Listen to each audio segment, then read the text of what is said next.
Next question చూడండి. ఒక సమలంబ చతుర్భుజ వైశాల్యము a² - b² చదరపు యూనిట్లు. ఇంకా సమలంబ అనేసరికి మనం సమలంబ బొమ్మ గీసేసుకుంటే సరిపోతుంది అంతే. సో ఇక్కడ చూసేద్దాం. అంటే ఫస్ట్ క్వశ్చన్, సమలంబ చతుర్భుజ వైశాల్యము ఇచ్చాడు. వైశాల్యం ఎంత ఇచ్చాడు? a² - b² చదరపు యూనిట్లు అన్నాడు. అయితే దాని సమాంతర భుజాల కొలతలు వరుసగా ఏమన్నాడు? ఏ యూనిట్లు, బి యూనిట్లు. దాని సమాంతర భుజాల మధ్య లంబ దూరం ఎంత అంటే హెచ్ కనుక్కోవాలి. సో ఈ సమలంబ చతుర్భుజ వైశాల్యం సూత్రం ఏమవుతుంది చూడండి, h/2 ఆఫ్ a + b = ఏమి ఇచ్చారు మనకు? a² - b². అప్పుడు h/2 ఈ ఇంటూ అవతలకు పోతే ఏమవుతుంది? బై అవుతుంది. సో అప్పుడు ఏమవుతుంది చూడండి ఇక్కడ, a² - b² / a + b. a² - b² సూత్రం, a² - b² సూత్రం ఏమవుతుంది? a + b into a - b by a + b అవుతుంది. సో a + b ఏమవుతుంది? క్యాన్సిల్ అవుతుంది. అప్పుడు h/2 a - b, h 2 of a - b. అంటే వాటి యొక్క లంబ దూరం h అనేది ఆ యొక్క సమాంతర భుజాల మధ్య ఉన్నటువంటి భేదానికి 2 రెట్లు ఉంటుంది. నెక్స్ట్ సెకండ్ క్వశ్చన్ చూడండి. ఈ సెకండ్ క్వశ్చన్లో ఏమవుతుందో గమనిద్దాం ఒకసారి మనం. సెకండ్ క్వశ్చన్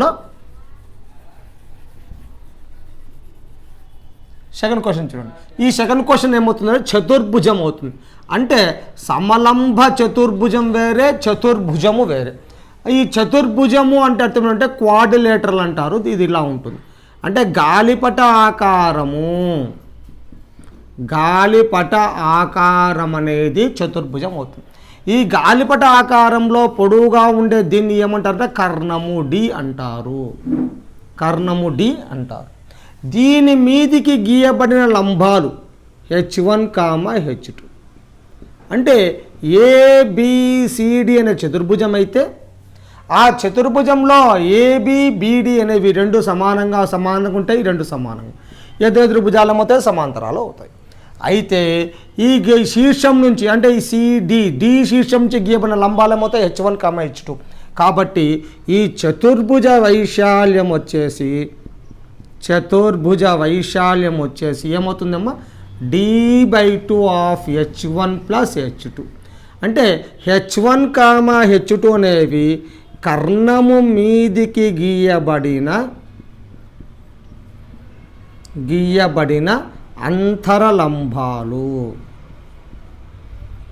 కర్ణం మీద గీయబడిన అంతరలంబాలు h1, h2. సో ఇక్కడ కర్ణం డి అవుతుంది. దీన్ని ఏం రాసుకోవచ్చు? ఇంకా d = h1 + h2/2. అంటే ఏమవుతుంది? కర్ణము ఇంటూ అంతరలంబాల సగటు. కర్ణము ఇంటూ అంతరలంబాల సగటు అవుతుంది. సో దీని ఏమవుతుంది? అంతర్లంబాల సగటు అవుతుంది. అయితే ఇదే చతుర్భుజంలో మనకేం చేస్తుంటే ఒకసారి వృత్తం అంతర్లిఖించబడుతుంది. అంటే చతుర్భుజంలో వృత్తం కానీ అంతర్లిఖించబడినప్పుడు ఏమవుతుందో చూద్దాం. ఈ చతుర్భుజంలోని భుజాలను తగులుతూ ఏదైనా సరే ఒక వృత్తం కానీ నిర్మించినట్లయితే, లోపల వైపు వృత్తం నిర్మించినట్లయితే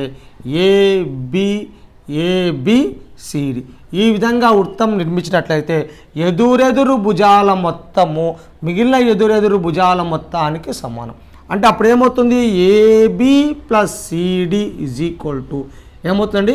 BC + AD ఇలా అవుతుంది. దేనికి? చతుర్భుజంలో అవుతుంది అని గుర్తుపెట్టుకోండి. ఇది చతుర్భుజం యొక్క లక్షణాలు. ఫస్ట్ సెకండ్ పాయింట్ చూద్దాం. ఇప్పుడు ఫస్ట్ క్వశ్చన్ గమనిద్దాం. చూడండి, ఫస్ట్ క్వశ్చన్ ఏముంది? ఒక చతుర్భుజం యొక్క కర్ణము, చతుర్భుజం అనగానే చతుర్భుజ బొమ్మ గీసేది మనకు రావాలి. సో ఈ చతుర్భుజం బొమ్మ గీసుకున్నట్లయితే దీని కర్ణం ఎంత అవుతుంది? D అవుతుంది. ఈ కర్ణం D ఎంత ఇచ్చారు చూసుకోండి, 28 సెంటీమీటర్లు.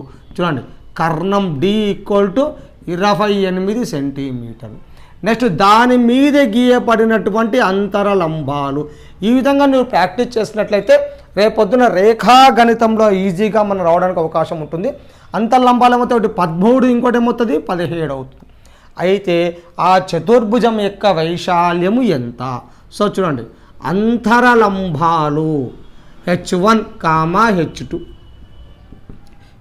13, 10. H1 13 కావచ్చు, H2 ఎంత అవుతుంది 17 అవుతుంది. ఈ రెండు కూడిక కాబట్టి ముందర వెనక్కి వేసుకుని ఇబ్బంది లేదు. ఇప్పుడు చూద్దాం. చతుర్భుజ వైశాల్యము ఏమవుతుందండి D/2 of H1 plus H2. D ఎంత ఉంది, కర్ణం ఎంత ఉంది 28/2. H1 13, H2 ఎంత 14.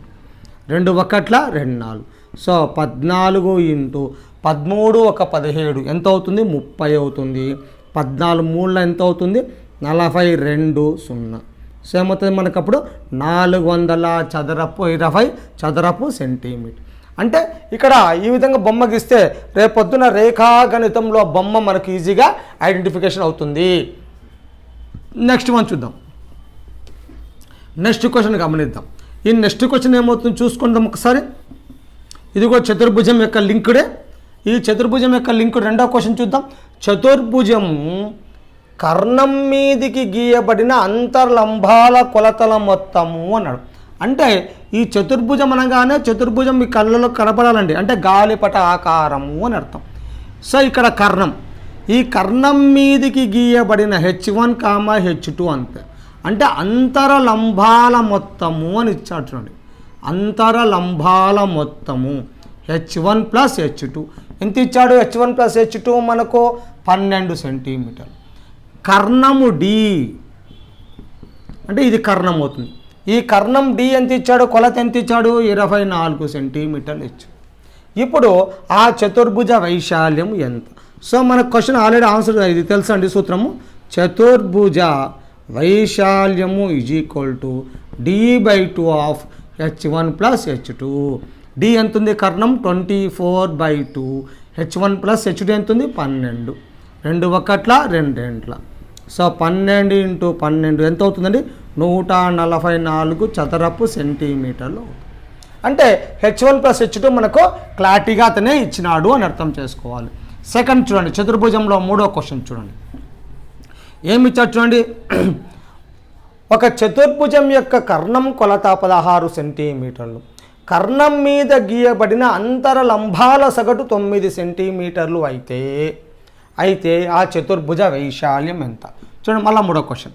సో ఇది కూడా చతుర్భుజమే ఇచ్చాడు, కర్ణం ఉంది, నెక్స్ట్ ఇదేమవుతుంది అంతర్లంబం H1 H2 అవుతుంది. సో ఇక్కడ క్వశ్చన్ ఇచ్చా అంతరలంబాల సగటు అన్నాడు. అంతరలంబాల సగటు అంటే రాసుల మొత్తం బై రాసుల సంఖ్య. ఎన్ని అంతర్లంబాలు? 2 అంతర్లంబాలు ఉన్నాయి కాబట్టి 2 H1 ప్లస్ H2/2 ఈక్వల్ ఎంత ఇచ్చాడు 9%. నెక్స్ట్ కర్ణం D ఈక్వల్ ఎంత ఇచ్చాడు చూడండి. కర్ణం D అనేది మనకు కర్ణం D వచ్చేసి అంతర్లంబాల సగటు, కర్ణం D వచ్చేసి 16 సెంటీమీటర్. సో therefore చతుర్భుజ వైశాల్యము సూత్రం బాగా అనుకోండి, D/2 of H1 plus H2 otherwise D of H1 plus H2/2 అంటే కర్ణము ఇంటూ అంతర్లంబాల సగటు అని అర్థం. సో కర్ణం ఎంత ఉంది చూడండి మనకు 16 ఇంటూ అంతర్లంబాల సగటు ఎంత 9. 16 9 ఎంత 144 చదరపు సెంటీమీటర్. అంటే ఈ చతుర్భుజ వైశాల్యం కొత్త సూత్రం కనుక్కోవాల్సింది ఏమిటంటే అంతర్లంబాల సగటు, కర్ణము ఇంటూ అంతరలంబాల సగటు అని అర్థం చేసుకో. నెక్స్ట్ క్వశ్చన్ చూద్దాం. నెక్స్ట్ క్వశ్చన్ ఫోర్త్ క్వశ్చన్ చూడండి. ఇక్కడ ఒక చతుర్భుజంలోని యొక్క కర్ణం కొలత 15 సెంటీమీటర్లు. ఆ కర్ణం మీదికి గీయబడిన అంతరలంబాల నిష్పత్తి 3:2. వెంటనే చతుర్భుజం గీసేద్దాం. కర్ణం గీసేద్దాం. ఈ కర్ణం ఎంత ఇచ్చాడు చూడండి. క్వశ్చన్లో మన కర్ణము అనే పదం ఎంత ఇచ్చాడు 15 సెంటి. కర్ణము అంటే ఎదుటి శీర్షాలను కలిపేటువంటి రేఖాఖండాన్ని కర్ణము అంటారు. లంబకోణ త్రిభుజంలో కర్ణము అంటే మిక్కిలి పెద్ద భుజము. ఏ త్రిభుజంలో? లంబకోణ త్రిభుజంలో అయితే, మిగతా దాంట్లో అయితే ఎదురు శీర్షాలను కలిపేటువంటిది. సో కర్ణం 15. అంతర్లంబాలు H1 H2. సో అంతరలంబాల నిష్పత్తి అన్నాడు. అంతరలంబాల నిష్పత్తి ఏమవుతుంది చూడండి H1:H2. H1:H2 ఎంత ఉంది చెప్పండి 3:2. అంటే H1 = 3x అని, H2 = ఏమవుతుంది 2x. నెక్స్ట్ ఏమి ఇచ్చాడు చూడండి వైశాల్యము ఇచ్చాడు. వైశాల్యము ఎంత ఇచ్చారు చూడండి, 150 సెంటీమీటర్ స్క్వేర్, అంటే చదరపు సెంటీమీటర్. అప్పుడు సూత్రం ఏమిటి మనకు, చతుర్భుజ వైశాల్యము = d/2 of h1 + h2 = 150. By 2 అవతలకి వెళ్తే ఏమవుతుంది, × 2 అవుతుంది. కర్ణం ఎంత ఇచ్చాడు, 15 ఇచ్చాడు కాబట్టి 15 ఇంటూ h1 ఎంత 3x, h2 ఎంత 2x = 150 ఇంటూ 2. ఈ 15 అవతలు పంపిద్దాం. 5x 3x + 2x కూడితే ఎంత వస్తుంది, 5x.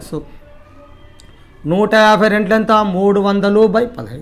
15 ఒకట్ల 15 20. సో x ఏమవుతుంది మళ్ళీ 20/5, 5 ఒకట్ల 5 4. ఎందుకంటే 5x అంటే మేము 5 ఇంటూ x. సో x 4 వచ్చేసింది. ఇప్పుడేమవుతుంది, ఒక అంతర్లంబం ఎంత 3x, ఇంకో అంతర్లంబం ఎంత 2x. కాబట్టి అంతరలంబాలు చూడండి, ఒకటి 3x కాబట్టి 3 × 4 ఎంత అవుతుంది, 12 సెంటీమీటర్ అవుతుంది. ఇంకోటి 2x కాబట్టి 2 × 4 ఎంత అవుతుంది, 8 సెంటీమీటర్స్. సో ఇది అంతర్లంబాల యొక్క సాధన. ఈ విధంగా మనము చతుర్భుజము అనగానే చతుర్భుజ సూత్రము, చతుర్భుజ బొమ్మ. సమలంబ చతుర్భుజం అనగానే సమలంబ చతుర్భుజ భుజము, సమలంబ చతుర్భుజం యొక్క బొమ్మ. ఈ విధంగా వేసుకుంటా పోతే మనకు ఆ లెక్క అనేది చాలా నీట్గా వచ్చేస్తుంది. Second question, next last question, 4th question చూద్దాం. 5th క్వశ్చన్ కదా. ఇప్పుడు ఒక చతుర్భుజ వైశాల్యం 78 సెంటీమీటర్ స్క్వేర్, దాని కర్ణం 13 సెంటీమీటర్, దాని గీయబడినటువంటి అంతరలంబాల మొత్తం ఎంత? సో సేమ్ కాన్సెప్టే. సో ఈ చతుర్భుజం, ఇది కర్ణం D అవుతుంది, అంతర్లంబాలు h1, h2. సో కర్ణం ఎంత ఇచ్చాడు క్వశ్చన్లో, కర్ణం ఎంత ఇచ్చాడు చూసుకుందాం, 13 సెంటీమీటర్లు. వైశాల్యం ఎంత ఇచ్చాడు, 78 సెంటీమీటర్స్. మనకు కనుక్కోవాల్సింది అంతర్లంబాలు h1 + h2 మొత్తం ఎంత. సో సేమ్ సూత్రమేనండి, చతుర్భుజ వైశాల్యం = d/2 of h1 + h2 that equal ఎంత ఇచ్చాడు, 78. D ఎంత ఉంది, 13. ఈ బై 2 అవతల పోతే × 2 అవుతుంది, h1 + h2/78 × 2. అలాగే పెడితే మెచ్చం చేయాల్సిన అవసరం లేదు. h1 + h2 = 78 × 2/13. 13 ఒకట్ల 13 ఆర్ల. సో 6 ఎంత 12. కాబట్టి అంతరలంబాల మొత్తము 12 సెంటీమీటర్లు అవుతుంది.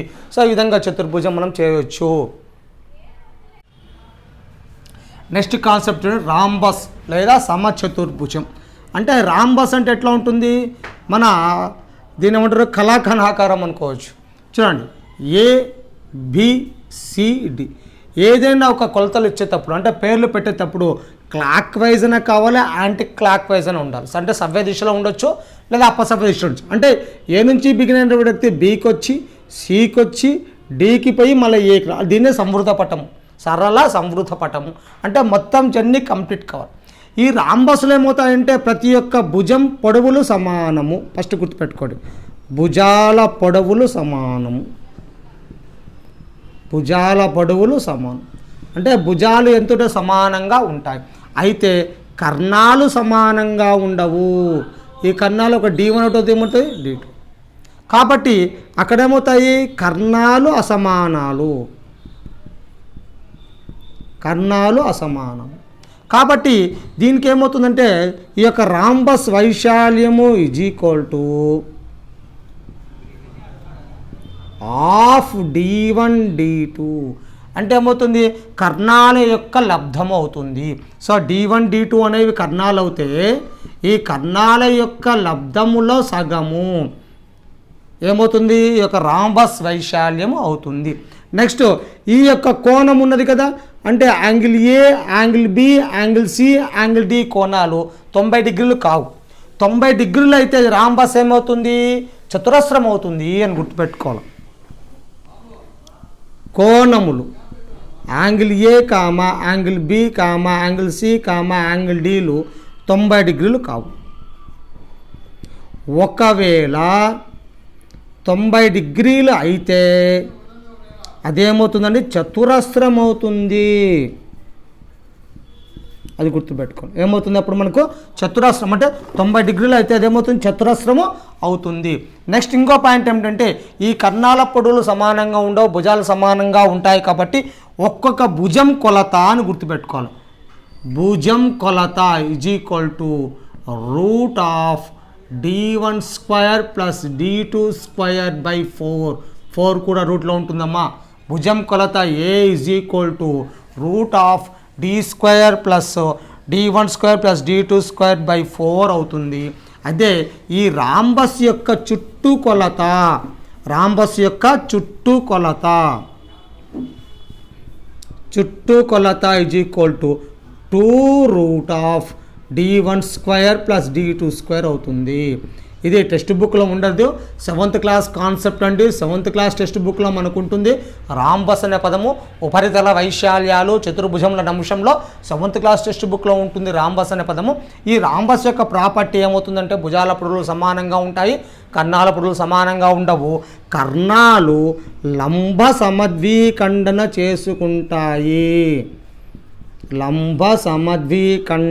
చేసుకుంటాయి. మళ్ళా మీకు రేఖాగణితంలో ఈ యొక్క ప్రాపర్టీస్ అన్నీ వస్తాయి. ఇక లంబ సమద్విఖండం అంటే 2 పదాలు ఏముంటాయి, ఓ వద్ద ఖండిస్తే ఓడి పొడవు ఎంత ఉందో ఓబి పొడవు అంతే వస్తుంది. నెక్స్ట్ ఓఏ పొడవు ఎంత ఉందో ఓసి పొడవు అంతే ఉంది. అంటే ఓడి ఈక్వల్ టు ఓబి పొడవు అవుతుందండి, OA is equal to OC పొడవు అవుతాయి. కర్ణాలు ఏమవుతాయి, లంబ సమద్విఖండన చేసుకుంటాయి. ఆ యొక్క రాంబస్ యొక్క భుజం కొలత A equal to root of d1 square plus d2 square by 4, చుట్టూ కొలత 2 root of d1 square plus d2 square. ఇది రాంబస్ యొక్క ప్రాపర్టీస్. ఇంకా ఈ రాంబస్ మీద ఉన్నటువంటి లెక్కలు ఒకసారి గమనిద్దామండి. ఈ చతుర్భుజంలోని అంశంలోనే రాంబస్ అనే ఒక పదం ఉంది. ఆ రాంబస్ యొక్క అంశం మనం గమనిస్తే ఫస్ట్ క్వశ్చన్ చూడండి, సింపుల్గా ఉంటుంది. రాంబస్ యొక్క కర్ణములు వరుసగా 14 సెంటీమీటర్లు 16 సెంటీమీటర్లు అయితే దాని వైశాల్యం ఎంత అన్నట్టు. అంటే ఈ రాంబస్ అంటే రాంబస్ బొమ్మ గీయడం నేర్చేసుకోండి.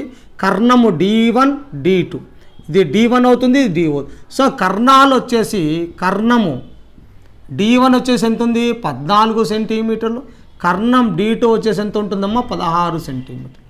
అప్పుడు రాంబస్ లేదా సమచతుర్భుజ వైశాల్యము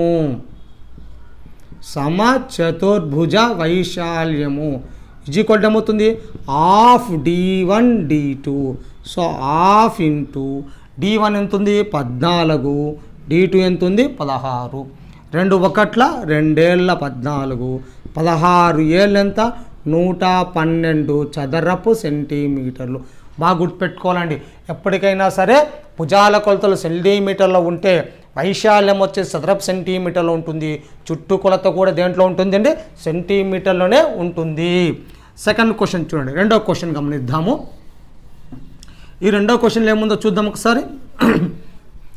రాంబస్ యొక్క వైశాల్యము 60 సెంటీమీటర్ స్క్వేర్. చూడండి, సెంటీమీటర్ స్క్వేర్ అన్నా చదరపు సెంటీమీటర్ అన్నా సెంటీమీటర్ ఇంటూ సెంటీమీటర్ అన్నా ఒకటి. అంటే చదరము అంటే ఒక సెంటీమీటర్ పొడవు 1 సెంటీమీటర్ వెడల్పు అని అర్థం. 1 సెంటీమీటర్ పొడవు 1 సెంటీమీటర్ వెడల్పుతో ఉన్నటువంటి ఒక పటం ఆవరించేటువంటి ప్రాంతాన్నే చదరపు సెంటీమీటర్లు అంటారు. దాని ఒక కర్ణం కొలత 8 సెంటీమీటర్లు అయితే దాని వైశాల్యం కాదు, రెండవ కర్ణం ఎంత అని ఉండాలండి. రెండవ కర్ణం ఎంత, ఎందుకంటే వాడే వైశాల్యం ఇచ్చాడు కదా, ఇంకా వైశాల్యంతో మనకు పని లేదు. సార్ చూడండి, రాంబస్ యొక్క వైశాల్యం ఎంత ఇచ్చాడు, రాంబస్ వైశాల్యం ఎంత ఇచ్చాడు, 60 సెంటీమీటర్స్. ఒక కర్ణం d1 ఎంత ఇచ్చాడు చూసుకుందాం ఒకసారి, 8 సెంటీమీటర్. d2 ఇవ్వలేదు క్వశ్చన్ మార్క్, అంటే రెండవ కర్ణము. d అంటేనే మీరు కర్ణము అని గుర్తు రావాలండి. సో ఇక రాంబస్ వైశాల్యం సూత్రం ఏమి, half d1 d2 is equal ఎంత ఉంది, 60. హాఫ్ ఇంటూ d1 ఎంత ఉంది, 8, d2 question mark equal to 60. ఈ బై 2 అవతలకి వెళ్తే ఏమవుతుంది, ఇంటూ 2 అవుతుంది. కాబట్టి 8 into d2 equal to 60 into 2, that equal ఎంత అవుతుంది, 120. ఇంటూ అవతలకి వెళ్తే బై అవుతుంది. కాబట్టి d2 ఈక్వల్ టు 120 బై 8, 8 ఒకట్ల 8, 8 ఒకట్ల 8, 4 మిగులుతుంది, 8, 5, 40. సో ఎంత వస్తుందమ్మా, 15. దేర్ఫోర్ రెండవ కర్ణం కొలత ఈజ్ ఈక్వల్ టు ఏమవుతుంది, 15 సెంటీమీటర్లు. నెక్స్ట్ మూడో క్వశ్చన్ గమనిద్దాము. థర్డ్ క్వశ్చన్ అండి. థర్డ్ క్వశ్చన్ చూడండి. ఇక్కడ మీరు అంతా చదువుకొని ఉండాలని రెడీగా నేను బోర్డు క్లీన్ చేసే లోపల థర్డ్ క్వశ్చన్ చూడండి. ఏబిసిడి సమచతుర్భుజంలో కర్ణాలు ఓ వద్ద ఖండించుకుంటాయి. ఏఓ ఈక్వల్ టు 5 సెంటీమీటర్లు, బీవై ఈక్వల్ టు 2 సెంటీమీటర్లు అయితే దాని వైశాల్యం ఎంత? సో ఏబిసిడి సమచతుర్భుజం అంటే సమచతుర్భుజం అన్నా రాంబస్ అన్నా ఒకటే. ఈ కర్ణాలు ఓ వద్ద ఖండించుకుంటాయి. నేను చెప్పాను కర్ణాలు లంబ సమద్వీఖండన చేసుకుంటాయి కాబట్టి ఓడి పొడవు ఎంత ఉందో ఓబి పొడవు అంతే ఉంటుంది. ఓడి పొడవు ఎంత ఉందో ఓడి పొడవు, అప్పుడు కర్ణం D1 ఏమవుతుంది? ఓడి ప్లస్ ఓబి అవుతుంది. క్వశ్చన్ చూడండి, ఓడి లేదు ఏవో ఇచ్చాడు, ఏవో బీఓ అన్నాడు, ఏవో బి అంటే ఈ ఏవో ఇచ్చాడు. సరే D2, ఈ బీఓ ఎంత ఉంది చూడండి, బీఓ 2 ఉంది అంటే కరెంట్ అయితే ఇక్కడ కూడా ఎంత అవుతుంది 2. కాబట్టి కర్ణం D1 = 2 + 2 ఎంత అవుతుంది 4. అంటే దాని డబల్ అవుతుంది. కర్ణం D2 ఏమవుతుంది మనకు ఏవో ప్లస్ ఓసి. ఏవో ఎంత ఇచ్చాడు చూసుకొని ఒకసారి 5 ఇచ్చాడు, ఇక్కడ కూడా ఎంత అవుతుంది 5. కాబట్టి 5 + 5 ఎంత అవుతుందండి 10 సెంటీమీటర్స్. కథం ఇంకా దేర్ఫోర్ రాంబస్ వైశాల్యము = ఏమవుతుందండి ½ D1 D2 ½ ఇంటూ చూడండి D1 ఎంత 4, D2 ఎంత 10, 2 1 2 10 2 ఎంత 20 చదరపు సెంటీమీటర్. సో కాన్సెప్ట్ ఏమిటి? కర్ణాలు లంబ సమద్వీఖండన చేసుకుంటాయి కాబట్టి వాటి మధ్య ఉన్నటువంటి బిందువులు తీసుకుంటే రెండు ఏమవుతాయి సమానంగా ఉంటాయి కాబట్టి కర్ణాలు డబల్ అవుతున్నాయి అని అర్థం చేసుకుంటే చాలు. సారీ కర్ణాలు కాదు, ఆ యొక్క మధ్య బిందువు నుంచి డబల్ అవుతే కర్ణము వస్తుంది. మూడో క్వశ్చన్ అయిపోయినది. ఇప్పుడు నాలుగో క్వశ్చన్ చూడండి. ఒక భవనం యొక్క నేలపై సమచతుర్భుజాకారంలో ఉన్నది, దానిని 300 టైల్స్తో అమర్చాడు. అంటే టైల్ ఆకారం ఎలా ఉంటుందని అర్థము? సమచతుర్భుజమే. టైల్స్ ఆకారం సమచతుర్భుజం, లేదంటే దీని ఏమంటారండి రాంబస్ అంటారు. సో ఇంగ్లీష్ పదాలు గుర్తు తెచ్చుకోవాలి, రెండు గుర్తుకుంటాం. రాంబస్. దీన్ని ఎన్ని టైల్స్ నింపాడు? 3000 టైల్స్ నింపాడు. అయితే ఒక టైల్ యొక్క కొలతలు కర్ణం ఎంత ఇచ్చాడు? ఒక కర్ణము 2 కర్ణాలు ఇచ్చాడు. టైల్ కర్ణము D1 = 45 సెంటీమీటర్లు, D2 = ఎంత ఇచ్చాడు 30 సెంటీమీటర్లు. అంటే 40 సెంటీమీటర్లు 30 సెంటీమీటర్లు గల కర్ణాలు మొత్తం ఎంత పెట్టాడని అర్థము? దాదాపుగా 3000 టైల్స్ పెట్టాడు. అంటే అప్పుడు భవనం యొక్క నేల వైశాల్యము = టైల్స్ వైశాల్యము ఇంటూ టైల్స్ యొక్క సంఖ్య అని అర్థం. టైల్స్ వైశాల్యం ఇంటూ టైల్స్ యొక్క. అయితే టైల్స్ ఏ ఆకారంలో ఉన్నాయి? సమచతుర్భుజము కాబట్టి సమచతుర్భుజ వైశాల్యము ఇంటూ ఎన్ని టైల్స్ ఉన్నాయి? 3000 టైల్స్. ఈ సమచతుర్భుజ వైశాల్యం సూత్రం ఏమనుకో ½ D1 D2 × 3000. సో D1 ఎంత ఉంది చూడండి, ½ D1 ఎంత ఉంది 45, D2 ఎంత ఉన్నది 30 × 3000 15. 45 15లు చేద్దామండి పక్కకు వచ్చి. 45 × 15 15 75, 15 60 17 67 ఇంటూ మళ్ళీ 3 ఉన్నది. 3 5 15, 3 21 22, 3 18 1 2 20. సో 20 25 పక్కన 0 1 2 3 0. అయితే ఇవేంటివండి? చదరపు సెంటీమీటర్లు. ఎందుకంటే టైల్స్ దేంట్లో ఉన్నాయి మనకు? సెంటీమీటర్లు ఉన్నాయి కాబట్టి దాని వైశాల్యం కూడా చదరపు సెంటీమీటర్లు వస్తుంది. కానీ ఖర్చు ఏమిచ్చాడు? చదరపు మీటరు అనే పదం ఇచ్చాడు. అంటే ఒక చదరపు మీటరుకు వచ్చేసి మనకేమవుతుంది అంటే 10,000 చదరపు సెంటీమీటర్లు అయితే ఒక చదరపు మీటర్ అవుతుంది. ఒక చదరపు మీటర్. ఎందుకంటే 1 మీటరు = ఎంత? 100 సెంటీమీటర్లు. ఒక చదరపు మీటర్ = 100 × 100 కాబట్టి ఏమవుతుంది? 10,000 చదరపు సెంటీమీటర్లు అవుతాయి. 10,000 చదరపు సెంటీమీటర్తో ఒక చదరపు మీటర్ అవుతుంది. ఇక్కడ మొత్తం ఎంత ఉన్నాయి చూడండి, ఇక్కడ ఇంత చదరపు సెంటీమీటర్. సో దేర్ ఫోర్ చదరపు మీటర్లు అంటే ఏం చేయాలి? ఇచ్చినటువంటి దాన్ని బై 10,000 చేయాలి. 0 0 0 ఒక అంక ఉంది కాబట్టి ఒక అంక తర్వాత పాయింట్ పెడితే 222.5 చదరపు మీటర్లు. బాగా గుర్తుపెట్టుకోండి. ఇక్కడ నేలను చదును చేయటం ఖర్చు చదరపు మీటర్కి ఇచ్చాడు, కానీ మనకు వచ్చిన కొలతలు ఏమిటి చదరపు సెంటీమీటర్లు వచ్చాయి కాబట్టి సెంటీమీటర్లు ఖచ్చితంగా దేనికి మార్చుకోవాలి, మీటర్లకి మార్చుకోవాలి. అయితే ఆ క్వశ్చన్లు ఏమి ఇచ్చాడు, ఒక చదరపు మీటర్కి 25 రూపాయల ఖర్చు అన్నాడు. చూడండి ఇక్కడ ఒక చదరపు మీటర్కి ఖర్చు ఎంత ఇచ్చాడు, 25 రూపాయలు. అయితే మనకి ఎన్ని చదరపు సెంటీమీటర్లు వచ్చాడు ఇక్కడ 202.5 చదరపు మీటర్ల ఖర్చు. కాబట్టి ఏమవుతుంది 202.5 ఇంటూ 25. సో 202.5 20 నీట్గా హెచ్ఎం చేసుకుంటే మనకి వస్తుంది 50,625 రూపాయలు ఖర్చు వస్తుంది. సో కొంచెం జాగ్రత్తగా చేసుకోండి. మనకు 7th క్లాస్ టెక్స్ట్ బుక్లో ఈ లెక్క ఉన్నది, డైరెక్ట్గా అడగడానికి అవకాశం ఉంటుంది. మీరు వీడియో క్లాస్లో విన్నట్టు కాదండి, దీన్ని ఒక నోట్స్ తయారు చేసుకున్నట్లయితే మీకు దాదాపుగా డిఎస్సి కాంటెంట్ అనేది మనకు 4th క్లాస్ నుంచి బిగిన్ అయ్యి 10th క్లాస్ వరకు ఉన్న కాంటెంట్ మొత్తం కూడా మనకు వస్తుంది. నెక్స్ట్ ఒక ఏబిసిడి 5వ లెక్క చూడండి. ఏబిసిడి సమచతుర్భుజం అంటే ఏంటండి, రాంబస్. దీంట్లో angle A 60 degree. Next AB కొలత 6 సెంటీమీటర్లు. అయితే బాగా గుర్తుపెట్టుకోవాల్సిన ఏంటంటే సమచతుర్భుజంలో భుజాల పొడవులు సమానము. చెప్పాము ఇంతకుముందే ఫస్ట్ పాయింట్, భుజాల పొడవులు సమానము. అంటే ఇది 6 అయితే ఇది కూడా ఎంత ఉంటుంది, 6. ఇది కూడా ఏమవుతుంది 6. అయితే యాంగిల్ ఏ 60 డిగ్రీస్ అన్నాడు కాబట్టి ఇది ఏమవుతుందంటే సమబాహు త్రిభుజం అవుతుంది. అంటే అక్కడ ఏమవుతుంది చూడండి, అక్కడ ఏబిసి అనేది సమబాహు త్రిభుజం అవుతుంది.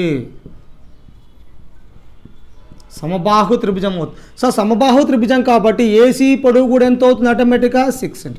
ఎందుకు, సమబాహు త్రిభుజంలో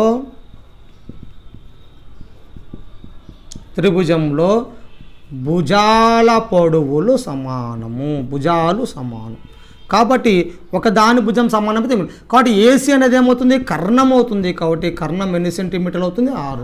ఇంకో కర్ణం కూడా గమనిస్తే అప్పుడు అది డిఫరెంట్ అవుతుంది. ఎందుకంటే ఇది ఒక త్రిభుజం, ఇది ఒక త్రిభుజం, ఇక్కడ కర్ణం ఇలా వస్తుంది. ఆ డిఫరెన్స్ గమనించుకొని మనం చేసుకోవాలి. నెక్స్ట్ 6th ప్రాబ్లం గమనిద్దాం. 6వ లెక్క చూడండి. 6వ లెక్క ఏమున్నది, మనకు ఒక రాంబస్ యొక్క కర్ణాలు వరుసగా 20 సెంటీమీటర్లు 40 సెంటీమీటర్లు, దాని భుజం కొలత ఎంత అన్నాడు. చూడండి కర్ణము D1 ఈక్వల్ ఎన్ని సెంటీమీటర్లు ఇచ్చాడు, 20 సెంటీమీటర్లు. D2 ఈక్వల్ ఎంత ఇచ్చాడు, 40 సెంటీమీటర్లు. అయితే ఆ యొక్క కర్ణం భుజం కొలత, నేను ఇంతకుముందు ఒక సూత్రం చెప్పానండి. సూత్రం బాగా మనం నోట్లో తిప్పేసుకోవాలి. అంటే నోట్లో పెట్టుకొని తిప్పడం కాదండి, బాగా నేర్చుకోవాలని. √D1² + D2²/4. √D1² ఎంత అవుతుంది, 20². D2² ఎంత అవుతుంది, 40²/4. 20² ఎంత అవుతుందండి, 400. 40² ఎంత, 1600/4. 416 ఎంత అవుతుంది, 2000/4. అయితే 4 కంప్లీట్, 4 1 4, 4 5 22. కాబట్టి ఏమవుతుంది 500. అయితే ఆన్సర్ 500గా ఎప్పటికి ఇవ్వడండి. మన కరణీయ సంఖ్య అనే భావన ఉన్నది కాబట్టి కరణీయ సంఖ్యలు ఇవ్వడానికి అవకాశం. ఈ 500 ఏం రాసుకోవచ్చు, 5 × 100 రాసుకోవచ్చు. అయితే √5 × √100. 5కు రూట్ వాల్యూ లేదు, 100కు రూట్ వాల్యూ ఎంత, 10. √5. సో భుజం కొలత = 10√5. ఈ సూత్రం గుర్తుపెట్టుకుంటే ఈ లెక్క ఈజీ అవుతుంది. ఒకవేళ ఇక్కడ చుట్టుకొలత అనే అంశం అడ్డాడకండి. చుట్టుకొలత అంటే మీ భుజాల మొత్తం అంటే రాంబస్ కాబట్టి రాంబస్ భుజాలన్నీ సమానంగా ఉంటాయి కాబట్టి అన్ని భుజాల కొలతలు ఏమవుతాయి మనకు 10√5 అవుతుంది. 10√5 అవుతుంది. ఇక్కడ కూడా ఎంత అవుతుంది, 10√5. కాబట్టి ఏమవుతుంది 10√5 + 10√5 + 10√5 + 10√5 మొత్తం కూడితే ఎంత, 45√5 మీటర్స్. సెంటీమీటర్లు ఉంటే సెంటీమీటర్లు, మీటర్లు ఉంటే మీటర్లు. ఈ విధంగా మనం చేయాలి, భుజం కొలతలు కనుక్కోవాలి. నెక్స్ట్ 6th ప్రాబ్లం చూడండి. 7th ప్రాబ్లం గమనించండి. ఈ భుజం కొలత అనే అంశం మన టెక్స్ట్ బుక్లో ఉండదు, కొంచెం జాగ్రత్తగా చేసుకోవాలి, కాన్సెప్షన్ మీద డిపెండ్ అయి ఉంటుంది కాబట్టి జాగ్రత్తగా ఉండాలి మనం. 7th క్వశ్చన్ చూడండి. ఒక రాంబస్ యొక్క వైశాల్యము 2025 చదరపు సెంటీమీటర్లు. ఒక కర్ణం కొలత 27 సెంటీమీటర్లు అయితే రెండవ కర్ణం కొలత ఎంత? సో చూడండి, మళ్ళీ ఏమి ఇచ్చాడు? రాంబస్ వైశాల్యం ఇచ్చాడు. రాంబస్ వైశాల్యం ఎంత ఇచ్చాడు చూడండి, 2025 చదరపు సెంటీమీటర్. ఒక కర్ణం కొలత D1, కర్ణం ఎంత ఇచ్చాడు? 27 సెంటీమీటర్లు అయితే D2 ఎంత? సో రాంబస్ వైశాల్యం సూత్రం ఏమనుకో, half D1 D2 is equal to 2025. By 2 అవతలకి వెళ్తే ఇంటూ 2 అవుతుంది. D1 ఎంత ఉంది? 27 into D2 equal to 2025 into 2. D2 equal to 2025 తెచ్చింది చేయండి ఈజీగా. 2 5 10, 2 4 1 5, 0 405 బై 9. 9 1 9, 9 4 36, 4 మిగులుతుంది, 9 40 0. సో ఏమవుతుంది? 450 సెంటీమీటర్లు. సో రెండవ కర్ణము ఈజ్ ఈక్వల్ టు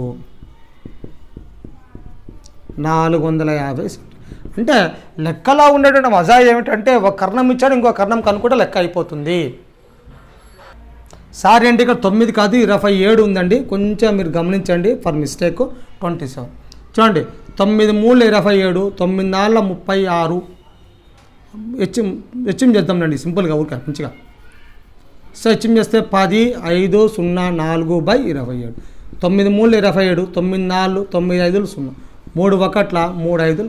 సో ఎంత అవుతుంది? 150 సెంటీమీటర్. సో రెండవ కర్ణం కొలత D2 ఈక్వల్ టు 150 సెంటీమీటర్లు. అక్కడ కొంచెం చిన్న మిస్టేక్, జాగ్రత్తగా గమనించుకోవాలి.